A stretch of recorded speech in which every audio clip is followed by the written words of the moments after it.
Shalom everyone, Adonai Oz le'amo yiten, and with that strength, Adonai yivarech et amo v'shalom. Parshiyot Matot-Mas'ei Tafshin Pei.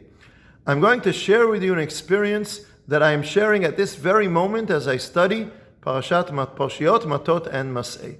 I've known for some years that there is a very powerful concentration in two Parshiyot in Sefer Dvarim, Shoftim and Ki Tetzei, a powerful concentration of rules of the Torah about how to act in times of war, and also about the importance of preserving human life in the civilian society outside of the context of war.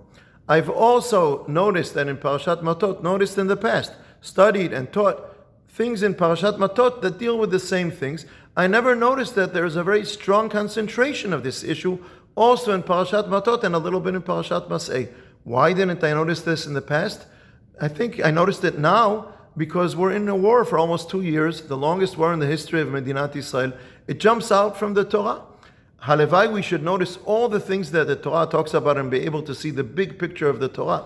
But at least I want us to understand that when we experience things and ask ourselves in our lives how to deal with different things, look for it in the Torah, because the Torah helps us teaches us how to deal with so many different situations in our lives. But let's get back to this topic of how to behave in times of war. What are the things that are important for the Torah to tell us about how we should behave in times of war? And see the concentration. I'm not even going to be able to discuss any of the details really, and not even to mention all the details because it will get too long. But just to show you what a strong concentration there is about this issue in Parshiyot Matot and Mas'ei. And the parasha tells us that Hashem says to Moshe, go to war with Midian because you have to avenge for Bnei Israel.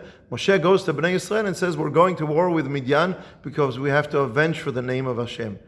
Am Yisrael's wars are and should be in the name of Hashem. There's a strong connection. That's a broad topic to deal with. Then Moshe says, you take 1,000 soldiers from each tribe. Elef lamate. Why not take the best soldiers from all of Am Yisrael? So there are a lot of different interpretations. I would like to stress that this is because the military is not only professional, it's also an expression of national solidarity and of equal sharing of the burden, and therefore it's important that all the different tribes equally take part in this war. Then we move on in the parasha. They go to war, they win the war, they eliminate the leaders of Midian and Bil'am, they leave the women alive. They have not yet been given this commandment, but later on in Sefer Dvarim, they will be commanded that when you go to war, you kill the soldiers of the enemy, but not the women who were not soldiers who were fighting them. So here they already knew to do that. It was ingrained in Am Yisrael even before we meet this commandment in Sefer Dvarim. By the way, in this case over here, Moshe is angry with them because in this case it says it was a mistake. Because these are the women who caused in Am Yisrael the sin and the plague, which is why we're going to war with Midian. We'll get back to Moshe's anger in a moment. The Torah continues, the soldiers are returning from the war. Moshe, Elazar, the Kohen Gadol, and the leaders of the tribes meet them before they enter back into the camp of Bnei Israel. They meet them outside the camp.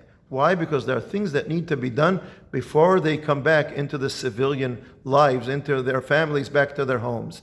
And one of the things is, we mentioned before what is the simple meaning, the pshat of the Torah about Moshe's anger. But in the Midrash, the Gemara in Masechet Shabbat brings a Midrash that Moshe was discussing with the high-ranking officers what was the moral and spiritual behavior of theirs and their soldiers during the war. Before we leave the war and go back to civilian lives, we have to check ourselves spiritually and morally.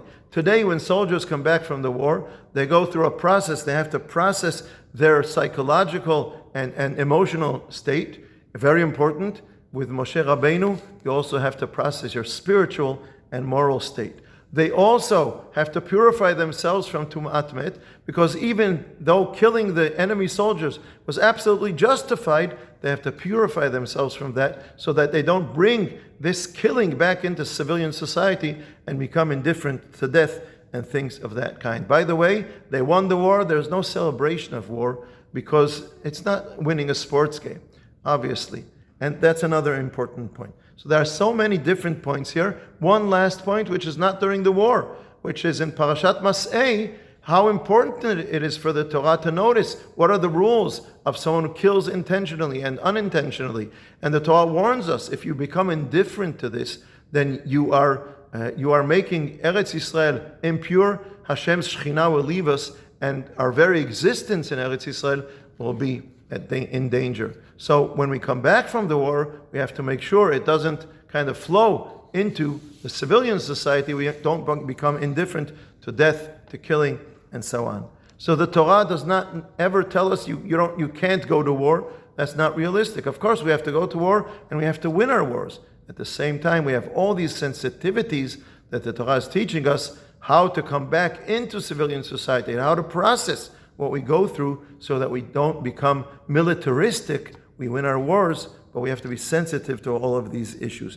This is true always. It's certainly true in such a long war that we are going through in our times.